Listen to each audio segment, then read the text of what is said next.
అసంతృప్తితో ఉన్న తన అనుచరుల్లో జోష్ నింపేందుకు కాంగ్రెస్ ఎమ్మెల్సీ జీవన్ రెడ్డి వ్యూహాత్మకంగా అడుగులు వేశారు. కేడర్ అంతా తన వైపే ఉందని పార్టీ పెద్దలకు సంకేతాలు పంపారు. ప్రస్తుతం ఉన్న మండలి సభ్యత్వం ఈ ఏడాది మార్చితో ముగియనుంది. దీంతో రాజకీయ భవిష్యత్తు కీలకంగా మారబోతున్న సమయంలో ఫ్యూచర్ కోసం పకడ్బందీగా ప్లాన్ చేసుకుంటున్నారు. ఇంతకీ జీవన్ రెడ్డి పొలిటికల్ స్ట్రాటజీ ఏంటి? సీనియర్లు అండగా ఉన్నారా? పూర్తి వివరాలు ఇప్పుడు చూద్దాం.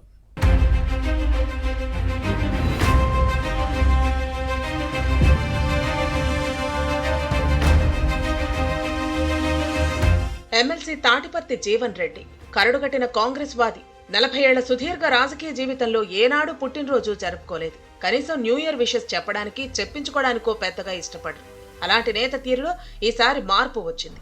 బర్త్డేని జగత్యాలలో ఘనంగా జరుపుకున్నారు. గజమాలలు, భారీ ఫ్లెక్సీలు, టపాసులు, 100 కిలోల కేకులు, క్యాడర్కు భోజనాలతో హంగామాగా చేశారు. వాస్తవానికి నేతల పుట్టినరోజును అనుచరులు ఘనంగా జరపటం పెద్ద విశేషం కాదు. కానీ జీవన్ రెడ్డి వంటి నేత ఇలా గ్రాండ్ గా సెలబ్రేట్ చేయటం వెనక బలమైన కారణం ఉంది.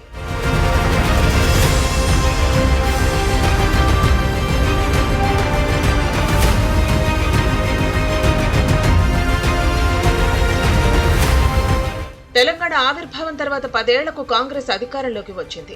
అనంతరం తొలి 6 నెలలు జీవన్ రెడ్డికి తిరుగులేదు. గత అసెంబ్లీ ఎన్నికల్లో జగిత్యాలలో ఓడిపోయినప్పటికీ ఎమ్మెల్సీ పదవి ఉండటంతో ఎక్కడా తేడా రాలేదు. అధికార కార్యక్రమాలు నిర్వహించేవారు. అసెంబ్లీ ఎన్నికల్లో ఓడిపోయిన జీవన్ రెడ్డి పార్లమెంటు ఎన్నికల్లో నిజామాబాద్ నుంచి పోటీ చేసినా అదృష్టం వరించలేదు. గెలుపు ఓటములు సహజమని పెద్దగా బాధపడలేదు. కానీ ఆ తర్వాత పార్టీలో జరిగిన పరిణామాలు ఇబ్బంది పెట్టాయి. గత ఎన్నికల్లో బీఆర్ఎస్ ఎమ్మెల్యేగా గెలిచిన సంజయ్ కుమార్ ఆ తర్వాత కారు దిగి కాంగ్రెస్ కండువా కప్పుకున్నారు.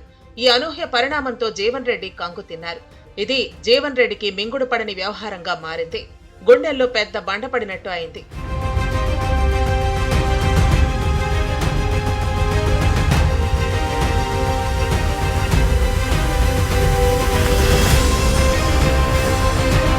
సంజయ్ను హస్తం పార్టీలో చేర్చుకోవడాన్ని తప్పుపట్టారు. నాయకత్వం తీరుపై అలిగిన జీవన్ రెడ్డిని అధిష్టానం బుజ్జగించింది. ఆ తర్వాత తన అనుచరుడు గంగారెడ్డి హత్యకు గురవటంతో ఆగ్రహంతో రగిలిపోయారు. పార్టీ నాయకత్వం తీరుపై ఘాటు విమర్శలు చేశారు. కాంగ్రెస్ లోని విపరీత పోకడలతోనే ఇలాంటి దారుణాలు జరుగుతున్నాయని ఆగ్రహం వ్యక్తం చేసిన విషయాన్ని గుర్తుపెట్టుకోవాలి.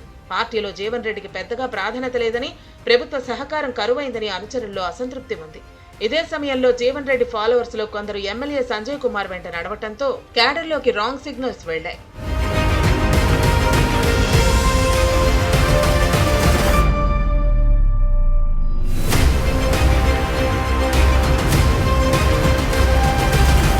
ఈ పరిణామాల నేపథ్యంలో జీవన్ రెడ్డి తన బర్త్డేని కావాలని గ్రాండ్ గా సెలబ్రేట్ చేసుకున్నారన్న టాక్. తీవ్ర అసంతృప్తితో ఉన్న తన అనుచరులకు బూస్టప్ ఇవ్వడానికే ఈ సందర్భాన్ని వాడుకున్నారన్న చర్చ సాగుతోంది.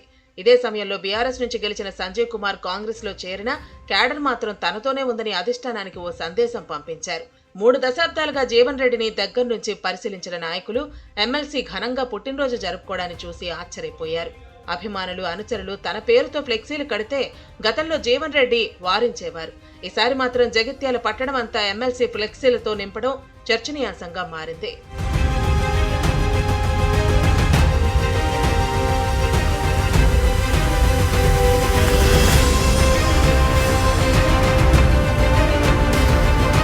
జీవన్ రెడ్డి ప్రస్తుతం గ్రాడ్యుయేట్ ఎమ్మెల్సీగా ఉన్నారు. 2018 అసెంబ్లీ ఎన్నికల్లో జగిత్యాల కాంగ్రెస్ అభ్యర్థిగా ఓడిపోయిన తర్వాత ఉత్తర తెలంగాణ పట్టభద్రుల స్థానం నుంచి గెలిచి మండలిలో అడుగుపెట్టారు.